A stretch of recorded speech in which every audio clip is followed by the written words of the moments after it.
Radar, nos chroniqueurs se déboutonnent sur le vif. Bien, depuis notre tour d'observation de la gestion publique, depuis la crête de notre Mirador, nous vous servons et tout le plaisir donc pour toute l'équipe du jour de vous accompagner jusqu'au port de 11h sur Film FM et via l'ensemble de nos plateformes digitales.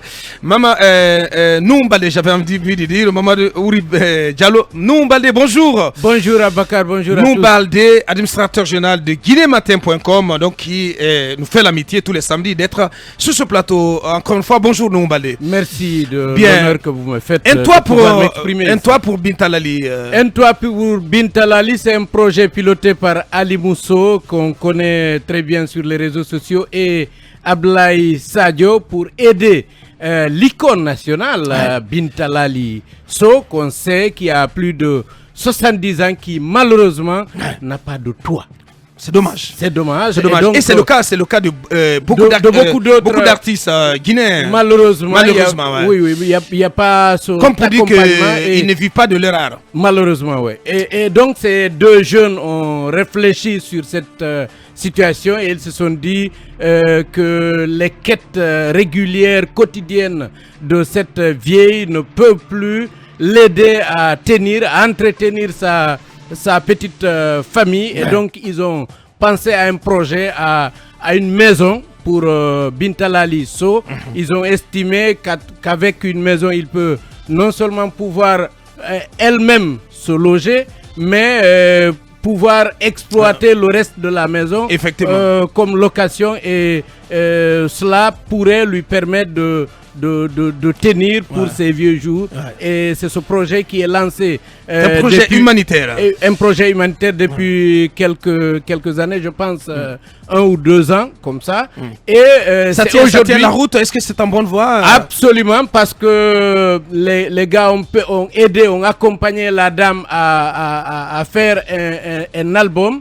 Et la sortie de cet album est prévue aujourd'hui au Palais du Peuple à 18h. Très bien. Voilà, et donc il convie tout le monde à accepter d'accompagner ce projet, pas seulement parce qu'on aime Bintalali, parce que d'abord elle sait bien chanter, Bintalali. Quand on l'annonce, beaucoup sont prêts à aller puisqu'ils sont mélomanes. Mais Alimou et son ami souhaitent que tous l'accompagnent, parce que les gens aussi fassent parler tout simplement leur cœur, mettre la main à la poche. J'espère que le rédacteur en chef mettra sa petite contribution. Bonjour. Bonjour Aboubakar, bonjour à tous. Minimum de 500 000, 1 million, pourquoi pas? En tout cas, il y a un ticket de 1 million, un autre à 500 000. Bien, je compte apporter ma contribution. Bien, et on pourra, au sortir de cette émission, vous remettre directement nos contributions. Peut-être que Alimou est à l'écoute. Bien sûr.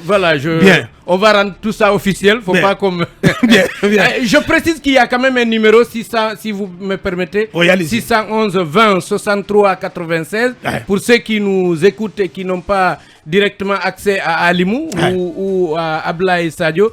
611 20 63 96, c'est pour des contributions. Il y a des mécènes qui contactent les organisateurs de ce projet. Il y a par exemple le président Antonio Soare qui a fait une contribution selon Alimou et qui a promis aussi de recevoir l'équipe par après, parce que vous savez, après cette petite collecte, il y a un besoin quand même de trouver un terrain, effectivement, une parcelle, et pouvoir l'aménager, bâtir la maison.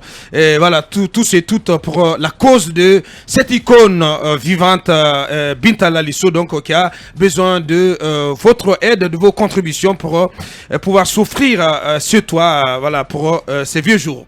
Merci. Bonjour, Ibrahim Sourli Konsuma. Et bonjour à notre Rodolfo national. Bienvenue. Bonjour à toutes et à tous. Bienvenue.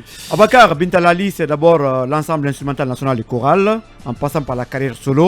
Cette dame mérite tout puisqu'elle a donné tout à la culture guinéenne. Mais très malheureusement, nous sommes dans un monde de faux. Bintalali aurait eu plus que ça, mais très malheureusement, les gens se sont beurrés sur son dos.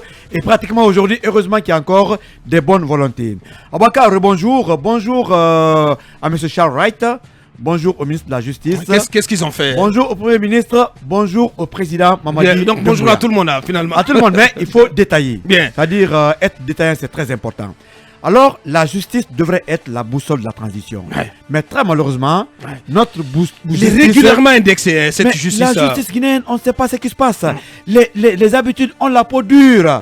Les pratiques du passé reviennent de plus belle et sans réaction. À Bakar, nous sommes au secteur 2 du quartier Amdalaï, dans la commune de Ratoma. Si vous prenez la route Le Prince, vers Amdalaï Pharmacie. vous dépassez pour juste faire simple. le siège du RPG. Il y a la tour Eiffel, à côté, il y a ce qu'on appelle l'école primaire. Donc ça c'est vers Amdalaï Pharmacie. Là, il y a une famille Nabé dont le papa a acheté un domaine depuis 1975. 1975. Près de 47 ans, la famille est là. Et non loin de la famille, il y a même la famille de celui, en tout cas, qui a vendu le domaine. C'est la famille Nabi.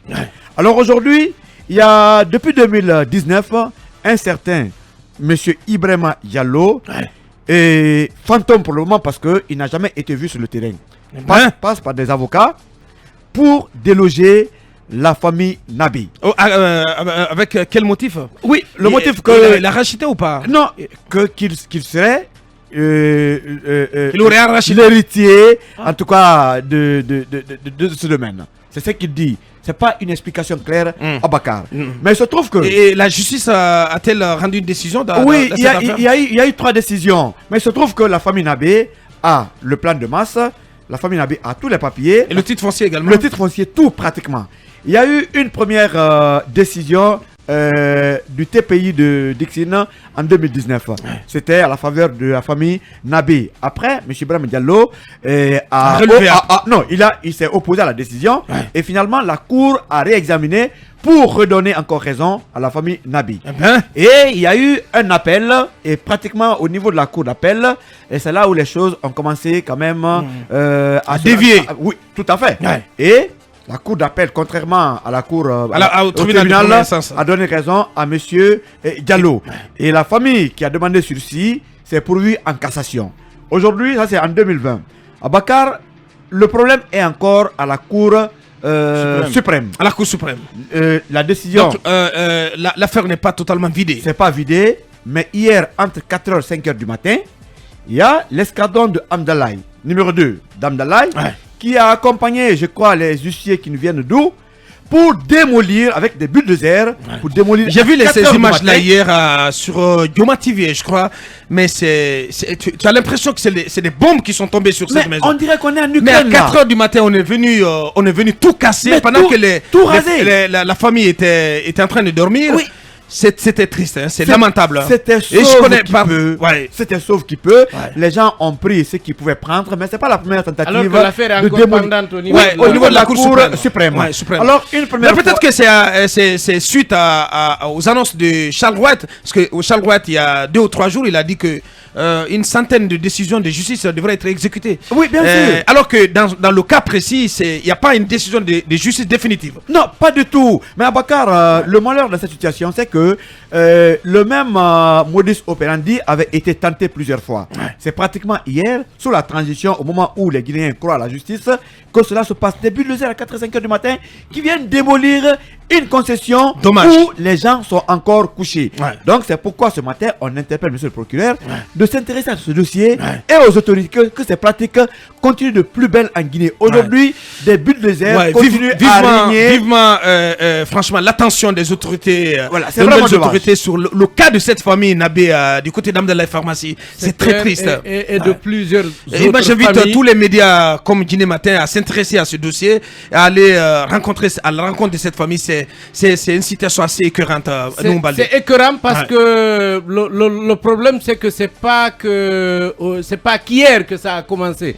C'est des pratiques connues dans ce pays, des personnalités qui ont une certaine assise, utilisent ça aujourd'hui comme moyen utilisent leur influence. Effectivement, on m'a parlé d'un cas par exemple à Kobaya où l'ancien ministre Moussa Sampil est impliqué. C'est-à-dire qu'on s'adosse sur les prérogatives qu'on a et on vient déloger des familles quand quelqu'un a acquis un domaine et l'a occupé pendant plus de 10 ans, un monsieur vient un bon matin dire, non, c'est pour moi, j'étais ministre, on avait donné ça à tous les ministres et malheureusement, quelquefois, les autorités accompagnent ça. Et la justice, je pense par exemple aux assises nationales du foncier, ou peut-être on peut appeler ça les états généraux du foncier, parce que c'est une problématique mais qui prend la Guinée à sa gorge, et il faut des solutions. Nous, sinon, franchement, le foncier c'est une bombe en Guinée. C'est clair, parce que ce sont ceux qui attribuent les parcelles qui ont commis les premières fautes, c'est-à-dire qu'on a pu délivrer pratiquement les mêmes documents à plusieurs personnes. Vous verrez des gens qui ont des parcelles proches, une à 245, l'autre à 248, alors que c'est le même domaine, c'est le même carré. C'est vraiment triste ça. C'est le cas de, je pense à ces nombreuses familles qui ont vu leurs habitations démolies au niveau de Kénéndé, sur le plateau de Kénéndé à l'époque sous Alpha Condé, qui devrait être dédommagé. Ce n'est pas le cas. On suit ce dossier, on va y revenir. Cabinet, bonjour. Bonjour Aboubacar et bonjour bienvenue à tous. Merci beaucoup. Aboubacar Sako pour la première fois. Bonjour cher Homo. Bonjour Homo, bonjour bienvenue. À cabinet, bonjour à nous, l'école, bonjour à tout le monde. Tout le plaisir, oui, tout le plaisir de vous accueillir. partagé. Emmanuel Minimono, bonjour.